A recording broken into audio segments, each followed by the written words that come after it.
going to further our study about right triangles, and specifically we're going to look at the tangent ratio for trigonometry. So when we talk about the tangent ratio,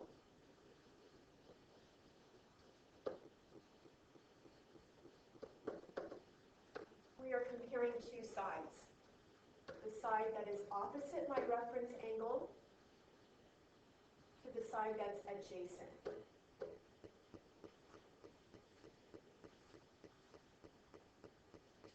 So let's take a look at some of the questions here, and let's go through number 1, 2, and 3 so that you can understand some terminology. So if B is the opposite side in this drawing, B is the opposite side, then we call X our reference angle.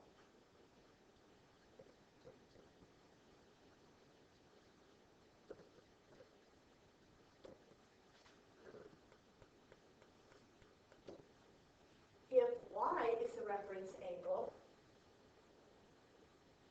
then B is the adjacent side.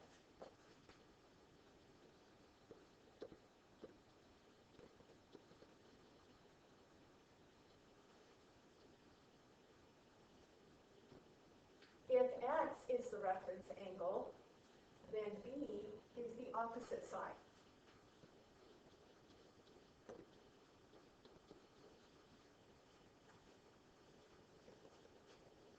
So when we're asked to find the tangent of angle B, B is our reference angle, and want to remember tangent ratio is the side opposite to the side that's adjacent.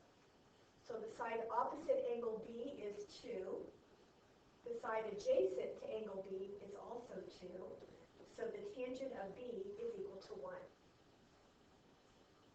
So we want to remember when we see the word tangent, we're thinking of a ratio.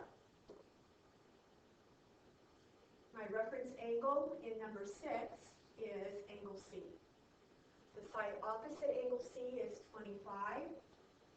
The side adjacent to angle C is 20. So the tangent ratio is 5 to 4.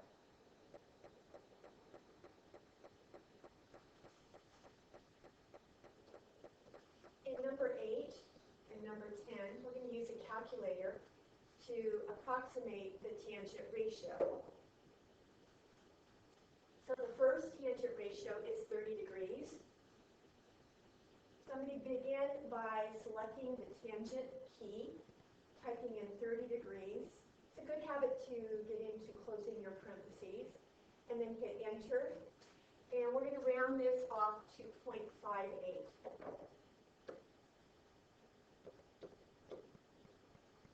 0.58 is another way of writing a ratio. Just like up above here, I could have written this ratio as 1.25.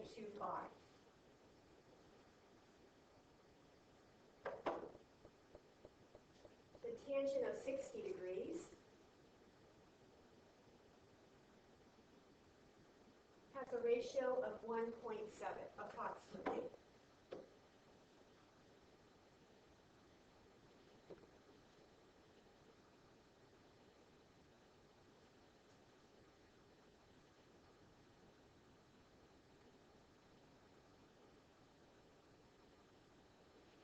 Now, for this course, we are only going to study the tangent, not the cotangent, so I'm just going to cross that out. And we're going to actually find the lengths of the sides of right triangles using the tangent function. So we just have to remember, tangent is always the opposite side to the adjacent side. So here's my reference angle. It's 40 degrees. So I begin by writing an equation to help me to find x. That equation is the tangent of 40 degrees is equal to the opposite divided by the adjacent. So x is my opposite side, 2 is the adjacent side of my reference angle 40 degrees. So I have an equation, and I'm going to solve this equation. And the way that I'm going to solve this equation is I'm going to write it as a proportion. I'm going to place this over 1. and then I'm going to cross multiply. So I have 1 times x, and then I have 2 times the tangent of 40 degrees.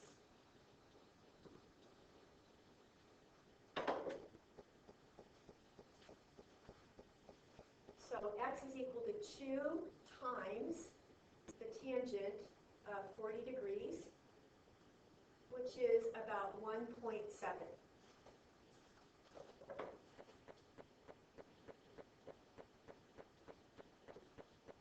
And if I replace x over here on this side with 1.7, and I look at the triangle as a whole, it does look like a reasonable answer.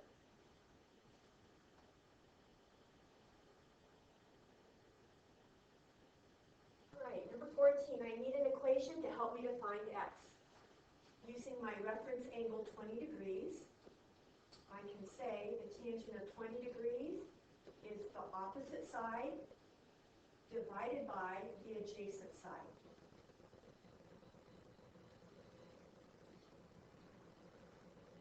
I'm going to cross multiply, so 1 times 15, x times the tangent of 20 degrees. Now this time to solve for x, I need to divide both sides by the tangent of 20.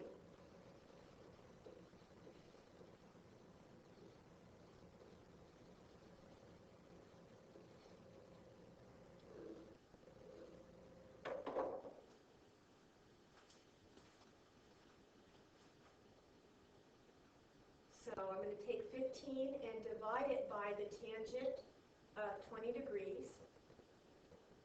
And that gives me about 41.2.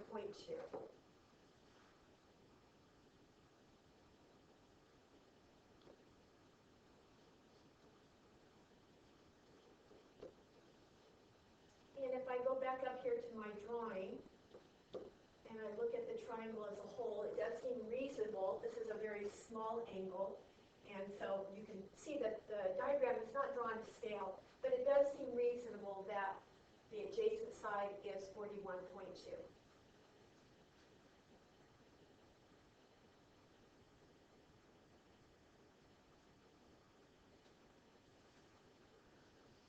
Now, number 16, they're asking me to find the measure of the angle, not the measure of the side. So we have to use a different sequence in our calculator to find the measure of an angle. And to do that, we use the inverse tangent. So again, I need to write an equation that will help me to find the measure of angle x. This equation is going to use the inverse of tangent, and this is how we enter it into the calculator. This is the display that we see. The inverse of tangent is the ratio of the opposite side, so the side that's opposite, angle x, 5, to the adjacent side, which is 9.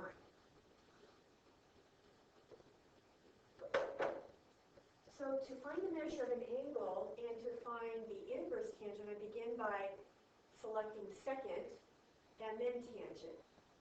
So it's ready for me to input my ratio, 5 divided by 9. And then the angle measure is about 29.1 degrees.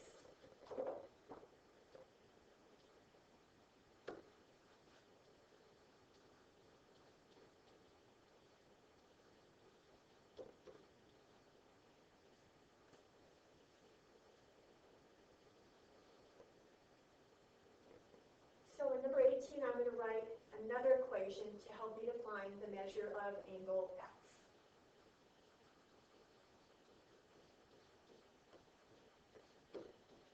As I'm finding the measure of an angle, I once again need to use the inverse tangent. And from angle x, the side opposite is 8 radical 3, divided by the side that's adjacent, 6 radical 2.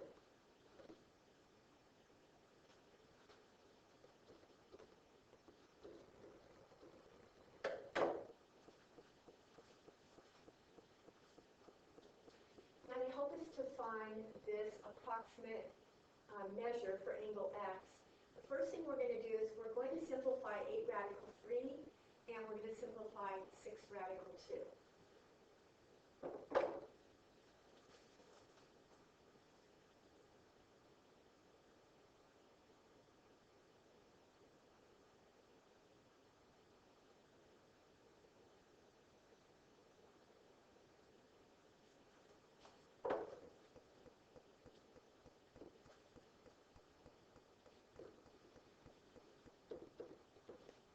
8 radical 3 is about 13.9. And 6 radical 2 is about 8.5.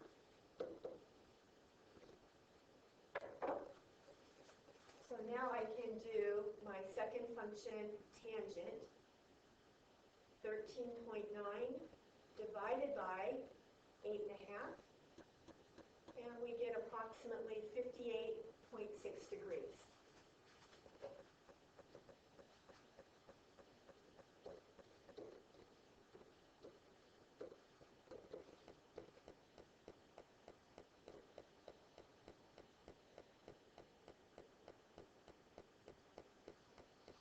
Number 20, we have a boat that's traveling in the following path, and how far north did it travel? So when they're looking for how far north, we're looking at this vertical distance, how far north. So you can see the arrows, the boat is traveling this direction, see the little arrow right there, and then it's going north. And so the question is, how far north did it go? So here's my reference angle, 23 degrees. And to find x, I'm going to write an equation that will help me to find x using the tangent ratio.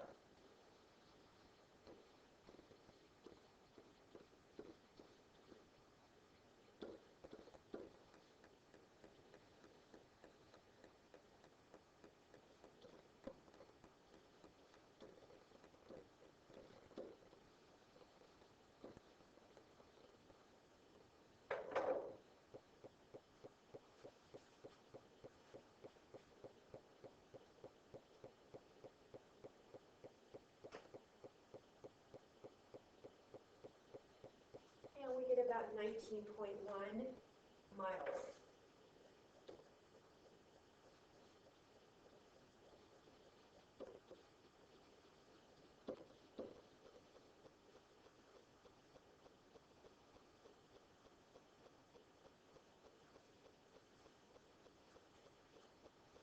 We have a surveyor who makes the following diagram of a hill, and the question is, what is the height of the hill? So I'm going to call the height h, and in relationship to my reference angle, 35 degrees, I can now say the tangent of 35 degrees is equal to the opposite side divided by the adjacent side.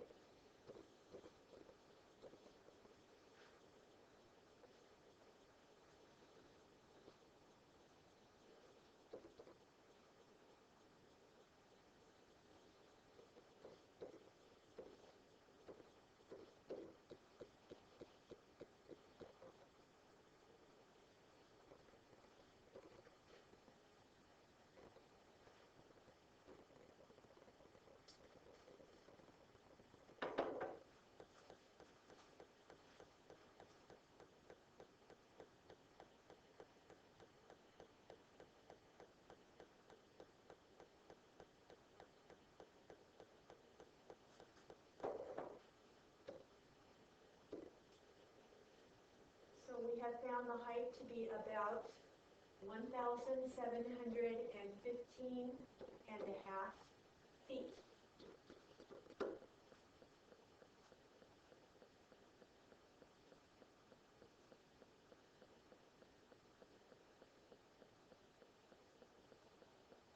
All right, let's take a look at some review questions.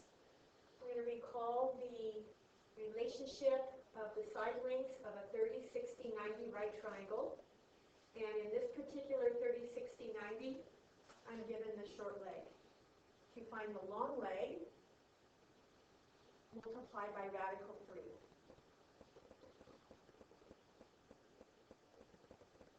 If I know the short leg, then I multiply that by 2 to find the hypotenuse. just 10.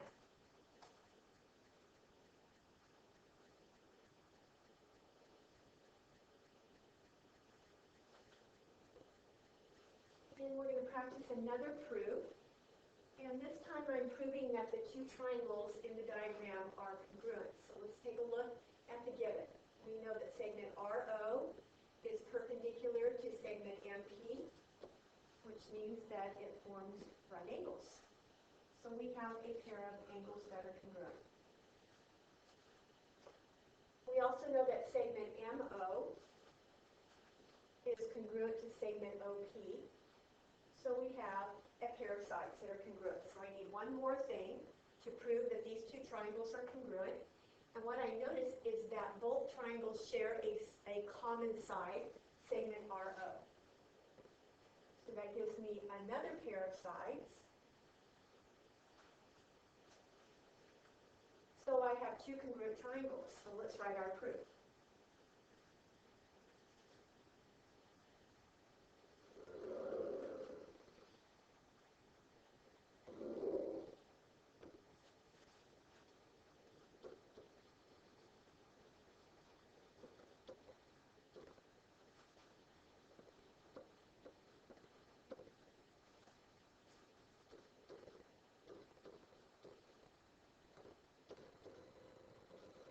So here is a portion of the given. And because I have perpendicular lines, therefore I have right angles. My first right angle is angle ROM.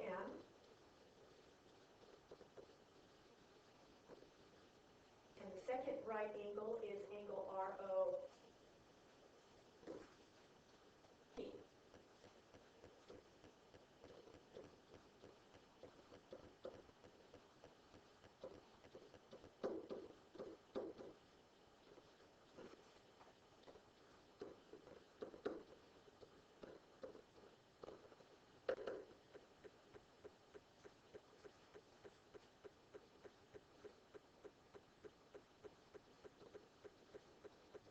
Since they are both right angles, angle ROM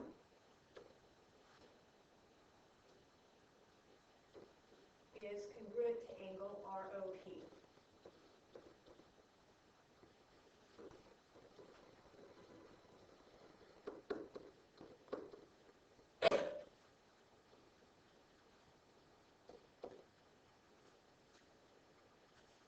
So, there are a pair of angles.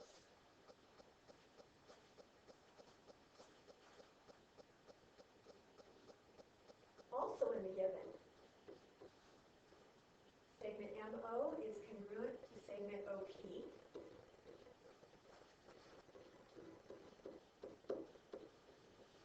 So there's one pair of sides. And finally, segment RO is congruent to segment RO. That's by the reflexive property.